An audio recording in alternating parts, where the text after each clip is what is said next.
Welcome to The Explainer. Today, we're taking on a massive challenge that leaders face across pretty much every industry. We're talking about how to take those dry, often overlooked HR key performance indicators and turn them into a totally compelling, highly measurable business strategy. If you've ever banged your head against the wall trying to prove the actual bottom-line financial value of employee recognition, well, you're absolutely in the right place. Let's go ahead and build that roadmap to true ROI. So let me ask you directly. How do you actually justify the budget for an employee reward program? You know the drill. So often these programs get pitched as, just nice, feel-good initiatives, like little morale boosters. But let's be real.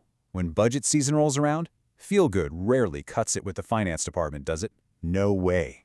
You need hard proof. You need to confidently show that when you invest $1 into recognizing your team, the business is getting more than $1 back in tangible, measurable value.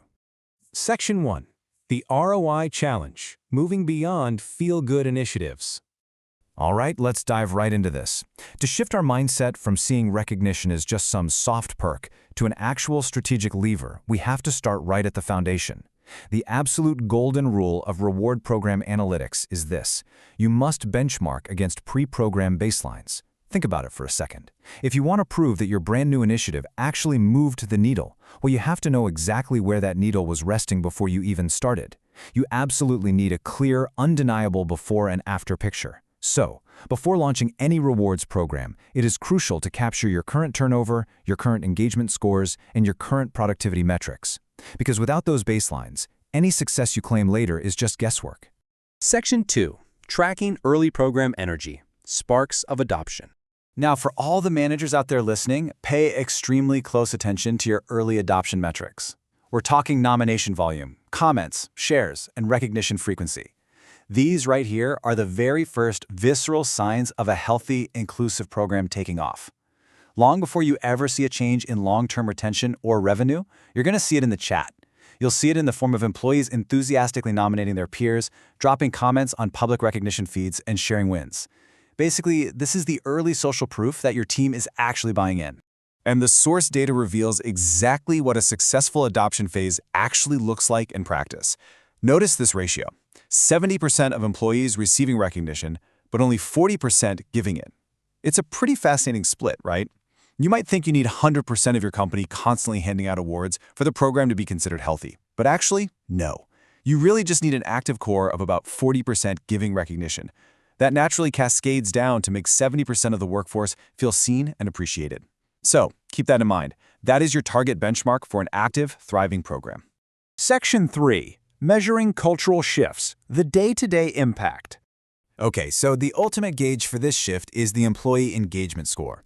This is a metric you pull from pulse surveys asking employees to respond to statements like, "I feel valued at work." I like to think of this score as measuring the literal heartbeat of your program. It perfectly captures the pulse of the workforce's morale. When recognition is genuine and happening frequently, this is exactly the metric that tracks the real psychological impact it's having on your people day in and day out. Now, what's really interesting here is this number, 5 points.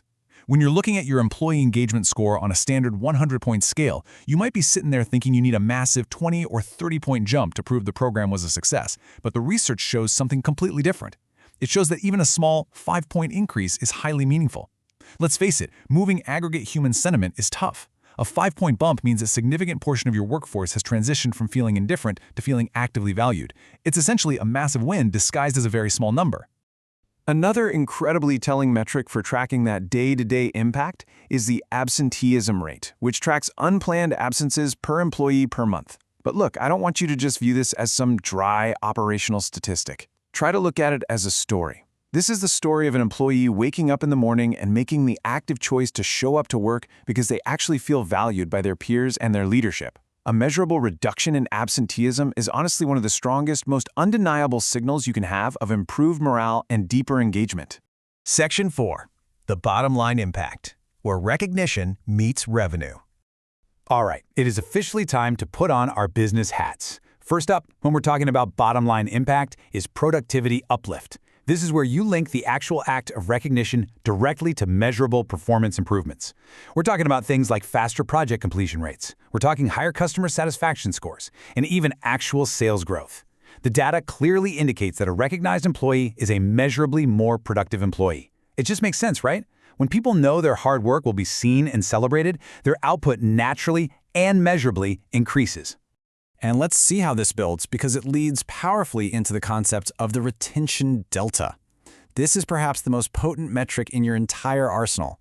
By comparing the retention rates of recognized employees versus non-recognized employees, you completely isolate the exact impact your reward program has on voluntary turnover. So if someone in leadership pushes back and says, well, turnover is just down because the job market is tight right now, you can point directly to this delta. You can absolutely prove that the people engaging with the reward program are staying longer than the people who aren't. It completely isolates the variable and proves your case. So, the crucial point we've been building towards is how perfectly these granular metrics map directly to your ultimate macro business outcomes.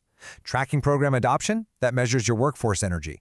Monitoring engagement scores, that measures your company morale. Productivity uplift proves your actual performance value.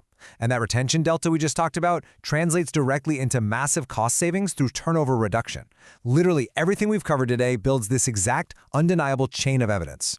As we wrap up this explainer, I want to leave you with a final thought to mull over.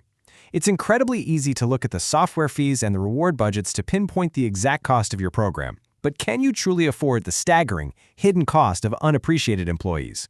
Between the lost productivity, the increased absenteeism, and the massive expense of voluntary turnover, failing to recognize your team is arguably the most expensive mistake a business can make. Keep these metrics in mind, establish those baselines, and start proving your ROI. Thanks for exploring this with me today, and I really hope you take these insights straight into your next strategy meeting.